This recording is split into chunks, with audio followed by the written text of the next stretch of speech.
This presentation is on the use of a problem-solving approach, or PSA, at work in the technical instructions assignment. The technical instructions assignment was designed to address the problem of how to explain the construction of an object, the spider monster, from modular building pieces to an audience of young and old. The 5 steps were used: planning, research, drafting, review, and distribution. The project began with planning and research and finished with review and distribution, but all 5 stages were used in and out of order.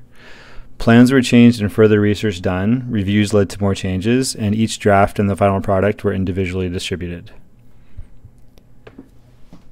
The 5 stages at work in this assignment took on their own unique form, which was cyclical in nature.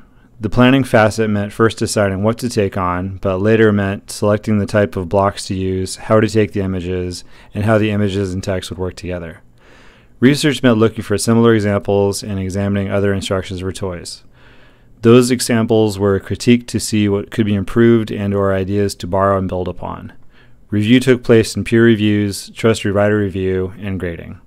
The finished product was the final distribution, but each of the aforementioned reviews had to be distributed as well. The research phase of the PSA involved looking at examples of technical instructions for modular building sets. 2 of the most useful examples were Lego instructions and those included with IKEA furniture.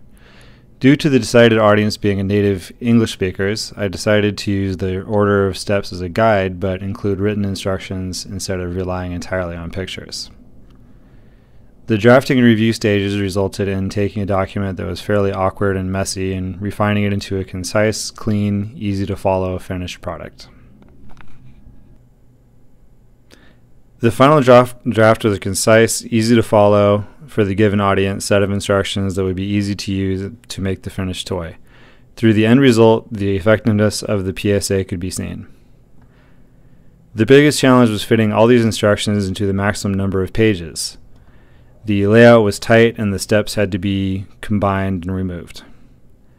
As a writer, lessons were learned. The first was how crucial it is to plan well. Time could have been better spent if these plans had been made more carefully. Another challenge became the lesson learned was the understanding of the audience can be difficult to come by. Discussing with a subject matter expert, in this case Malika, the tutor who understood children, could be a huge boost. Writing for an audience including children meant simplifying the language and steps while keeping the meat of the content, which was its own challenge.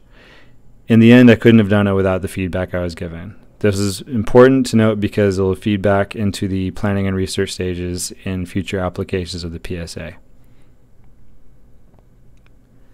Lessons learned in effective communication were, for one, that the vocabulary of young children can vary heavily depending on their education and by region. Humor can be challenging because it may actually serve to alienate them if they feel condescended. People of all ages want to be treated with respect. Another important lesson is that images and text need to be synchronized, and the reader should not have to hunt and wonder about what is visually being explained with the text. In conclusion, this assignment was an effective use of the PSA as all the stages were used, most repeatedly from plans to the finished result. It was a great introduction which will lead to many future sets of instructions, as user guides and manuals are a career focus for me. Starting with an audience of children may not have been as easy as it sounded, but in that way it was a great way to start because it emphasized the importance of knowing your audience.